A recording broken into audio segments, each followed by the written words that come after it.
I have to admit, Patton was right. After all these years, I finally admit it. Patton was right. May 1963, Gettysburg, Pennsylvania. Former President Dwight Eisenhower sits in his study, writing what would become his final reflections on World War II.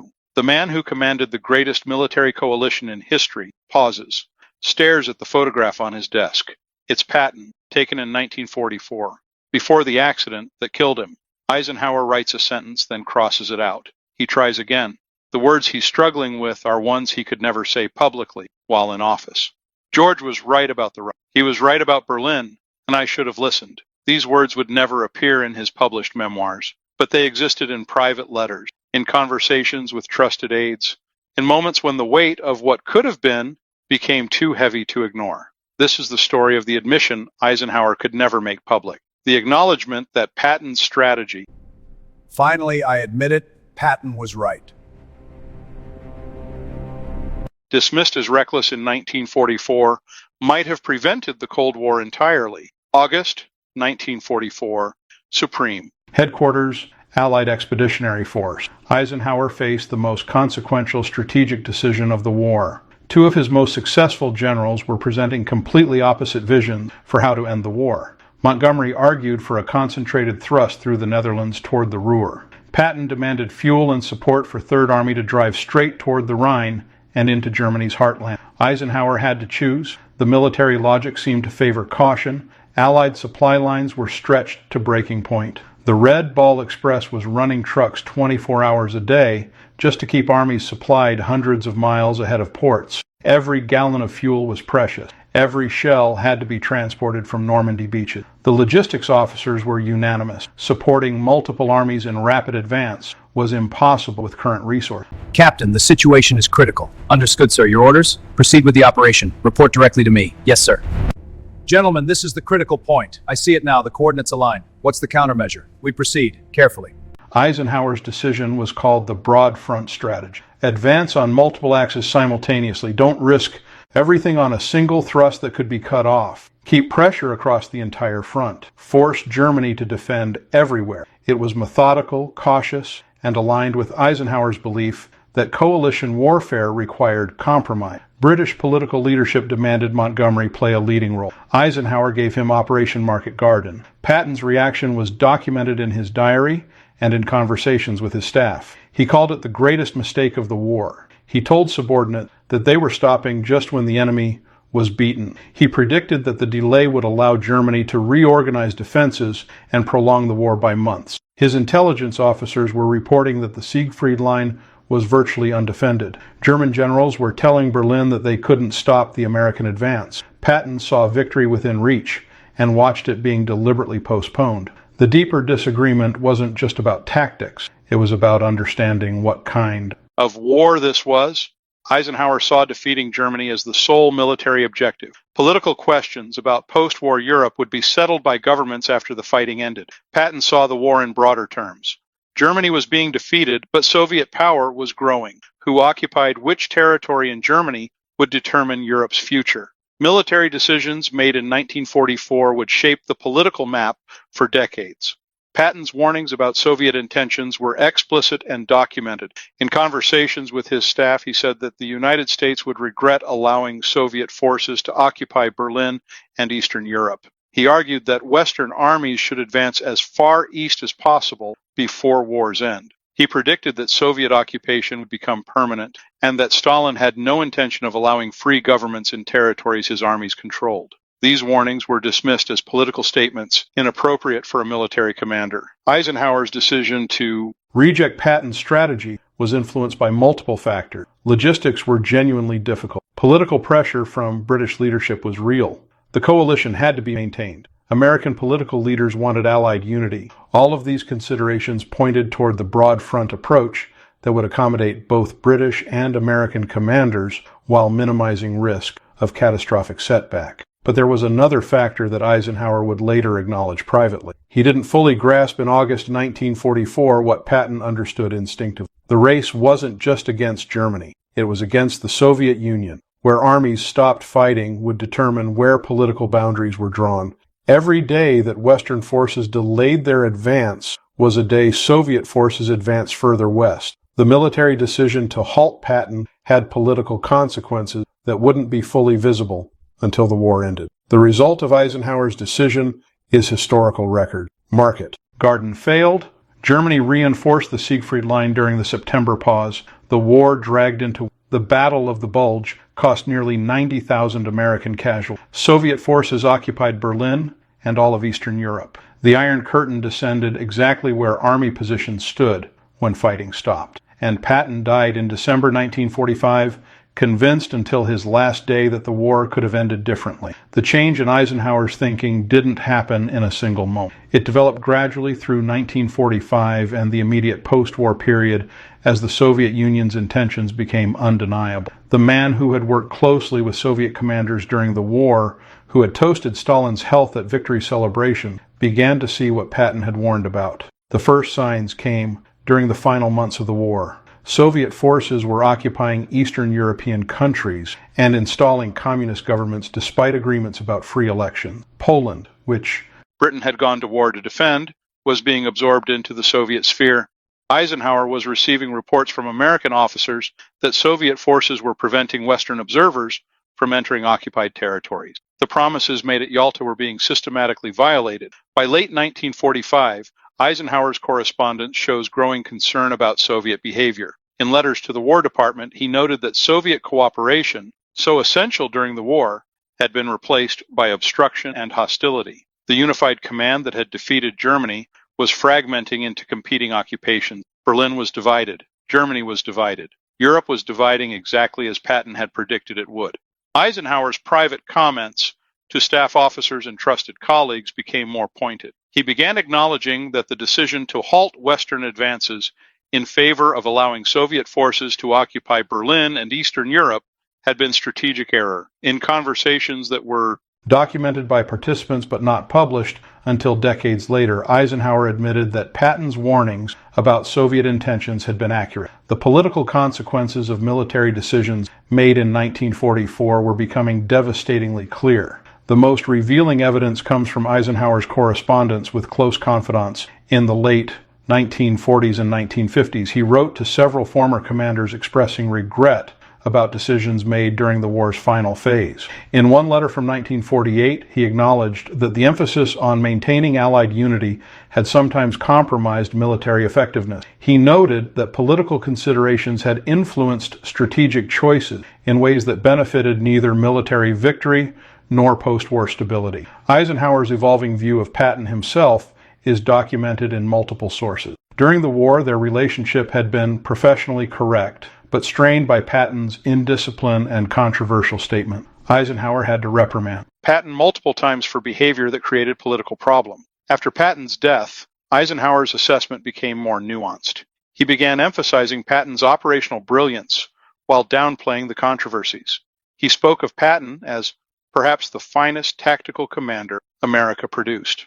The Berlin question haunted Eisenhower particularly. The decision not to race Soviet forces for the German capital had been made partly on military grounds. Berlin was in the designated Soviet occupation zone according to agreements made before the final offensive. Capturing Berlin would have required Western forces to subsequently withdraw, creating political complications. But by 1948, with Berlin blockaded by Soviet forces and sustained only by Western airlift, the wisdom of that decision seemed questionable. Eisenhower's most direct admission came in private conversation documented by Stephen Ambrose and other historians who interviewed him in later years. He acknowledged that underestimating Soviet political ambitions had been his greatest strategic error. He said that military planners, himself included, had focused too narrowly on defeating Germany while paying insufficient attention to post-war political arrangements. He admitted that Patton, who had been thinking about post-war Europe while others focused only on defeating Germany, had shown greater strategic vision. The question that began troubling Eisenhower was whether a different strategic approach in late 1944 could have prevented the Cold War's division of Europe. If Western forces had been given priority for fuel and support in September, could they have crossed the Rhine before winter? Could they have penetrated deep into Germany before Soviet forces reached Berlin? Would the political map of Europe have been different if Western armies had occupied more territory when fighting stopped? These questions had no definitive answers, but they represented a fundamental shift in Eisenhower's thinking. The man who had commanded based on principles of coalition unity and cautious advance was privately acknowledging that aggressive exploitation of Germany's collapse might have been the superior strategy, and the general who had advocated that approach most forcefully had been George Patton. Patton's views on the Soviet Union and post-war Europe were documented extensively in his diary, letters, and reported conversation. From mid-1945 until his death in December, he was increasingly vocal about what he saw as catastrophic Allied policy regarding Soviet occupation of Eastern Europe. His statements were controversial then and remain contentious now, but their prescience about the Cold War is undeniable. In May 1945, immediately after Germany's surrender, Patton was arguing that the United States should immediately confront Soviet forces over their occupation policies in Poland and Czechoslovakia. He told reporters that he believed the United States had defeated the wrong enemy, that Soviet communism posed a greater threat to Western civilization than defeated Nazi Germany had. These statements created political firestorms and were quickly disavowed by official channels. Patton's military assessment was that Soviet forces, despite their numbers, could be defeated if confronted immediately, while American forces were still mobilized. He argued to colleagues that the Red Army's supply lines were overextended, that their equipment was inferior to American material, and that American air superiority would be decisive in any conflict. He believed the window for confronting Soviet expansion was closing, and that delay would make future confrontation more costly. The political dimension of Patton's warnings focused on Soviet intentions regarding occupied territories. He predicted that Soviet control of Eastern Europe would become permanent,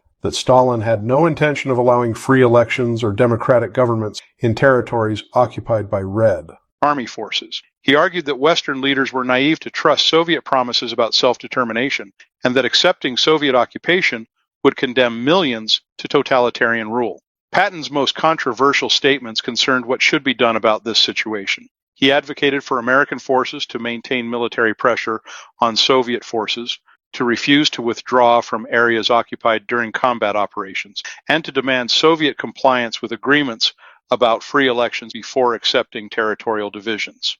These positions were completely at odds with official American policy, which emphasized cooperation with the Soviet Union and implementing agreed occupation zones. The consequences of ignoring Patton's warnings became visible almost immediately. Poland, for which Britain had entered the war, was subjected to Soviet-dominated government despite promises of free elections. Czechoslovakia, liberated partly by American forces, fell under Soviet control, and eventually communist coup. Hungary, Romania, Bulgaria, all were absorbed into Soviet sphere. The Iron Curtain descended exactly as Patton had predicted it would. By 1948, when the Berlin blockade demonstrated Soviet willingness to use force to solidify control over occupied territory, Patton's warnings seemed prophetic. The man who had been dismissed as politically naive and inappropriately aggressive had accurately predicted Soviet behavior that surprised Western leaders who had trusted Stalin's promises. The policy of accommodation that had seemed wise in 1945 appeared dangerously naive by 1948. Eisenhower's private evolution on this question is documented in correspondence and conversations from the late 1940s onward. He began acknowledging that Patton had understood Soviet intentions better than most Allied leaders. He admitted that the emphasis on maintaining coalition unity had led to concessions that benefited Soviet expansion. He expressed regret that Patton's warnings hadn't been taken more seriously when there was still opportunity to influence post-war arrangement. The strategic question that emerged from this reassessment was whether different military decisions in 1944 and 1945 could have prevented Soviet domination of Eastern Europe. If Patton had been supported in driving deep into Germany in September 1944, would Western forces have occupied more German territory? If Western forces had raced Soviet forces for Berlin, would the city's political status have been different? If American armies had liberated Prague rather than halting to allow Soviet forces to enter first, would Czechoslovakia have remained free? These counterfactuals can't be proven, but they represent the question that troubled Eisenhower in his post-war reflection. The coalition warfare principles that had guided his decisions, the emphasis on Allied unity and political compromise, had successfully defeated. But they had also facilitated Soviet expansion that created the Cold War's fundamental division. Patton's approach, dismissed as militarily risky and politically naive, might have prevented the very division of Europe that would define the next 45 years. The most direct evidence of Eisenhower's changed assessment comes from sources that weren't made public until long after his death. Private letters, diary entries by those who spoke with him, and off-the-record conversations documented by historians paint a picture of a man grappling with decisions whose consequences became clear only in retrospect. Eisenhower's correspondence with General Omar Bradley in the early 1950s included several exchanges about wartime decisions. In these letters, both generals acknowledged that the emphasis on broad front advance had been partly driven by political necessity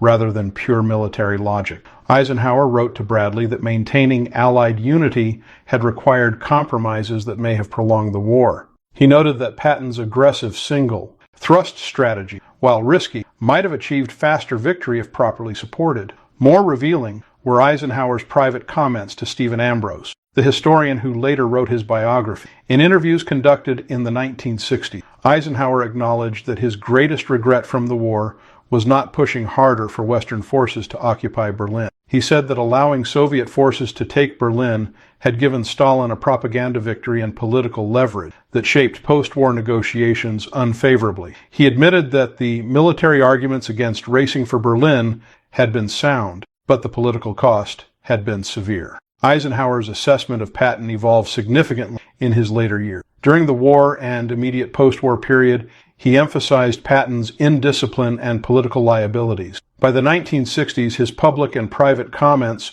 focused more on Patton's operational brilliance and strategic vision. He told confidants that Patton had possessed intuitive understanding of how military operations would shape post-war politics, an understanding that Eisenhower admitted he himself had lacked in 1944. The most emotionally revealing moment came in conversations documented by Eisenhower's son, John, and by close personal friends. Eisenhower spoke about the burden of command decisions made under incomplete information and political pressure. He acknowledged that prioritizing coalition unity over operational effectiveness had been necessary to maintain the alliance, but it had carried costs that became clear only years later. He expressed particular regret about decisions that had facilitated Soviet occupation of territories that might have been liberated by Western forces. Eisenhower's private admission that Patton was right extended beyond specific tactical decisions to broader strategic vision. He acknowledged that Patton had understood the war in larger terms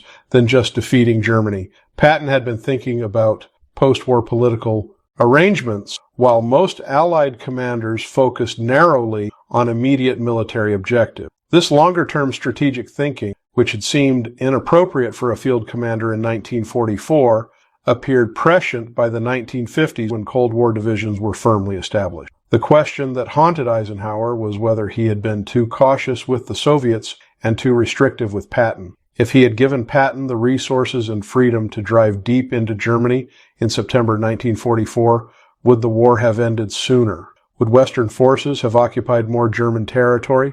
Would the Iron Curtain have fallen further east? These questions had no certain answer, but they represented real doubts about decisions made under the pressures of coalition warfare. Eisenhower never made these admissions publicly while president or in his published memoirs. Political considerations prevented him from publicly criticizing wartime allies or admitting that his strategic decisions might have been flawed. But in private conversations, in letters to trusted colleagues, and in interviews with historians, he acknowledged what he could never say officially. Patton had been right about Soviet intention. Patton had been right about the need for aggressive advance. And the decision to halt Patton's drive in favor of Montgomery's operation had been, in retrospect, strategic error with profound political consequences. The counterfactual that emerges from Eisenhower's private reassessment is profound and disturbing. If Patton had been given priority for fuel and support in September 1944, if Third Army had driven to the Rhine and crossed before winter, if Western forces had penetrated deep into Germany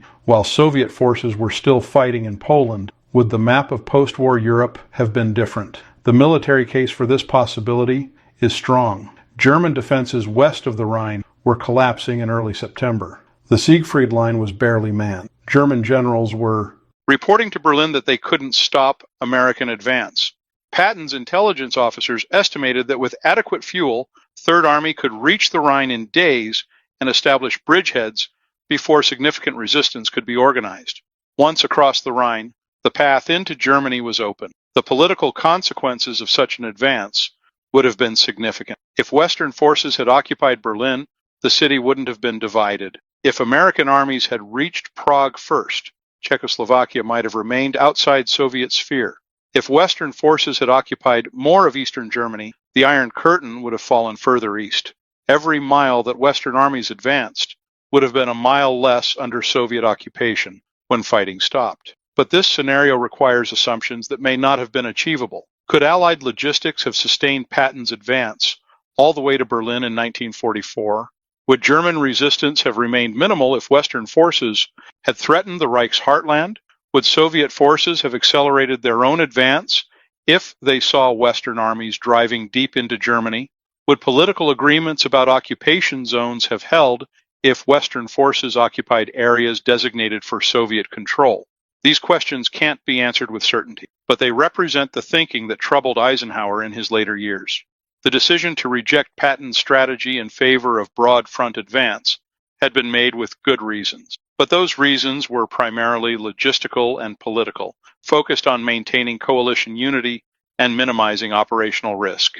The long-term strategic consequences of giving Soviet forces time and space to occupy Eastern Europe hadn't been adequately considered. Eisenhower's private admission that Patton was right represents one of history's most poignant what-ifs.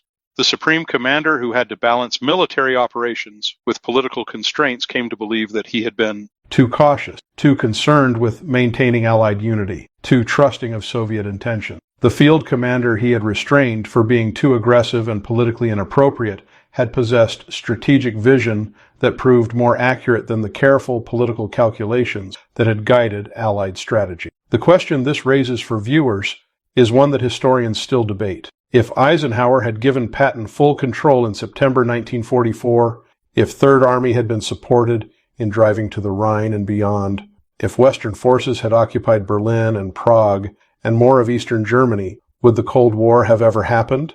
Would Soviet domination of Eastern Europe have been prevented? Would millions of people have been spared decades of totalitarian rule?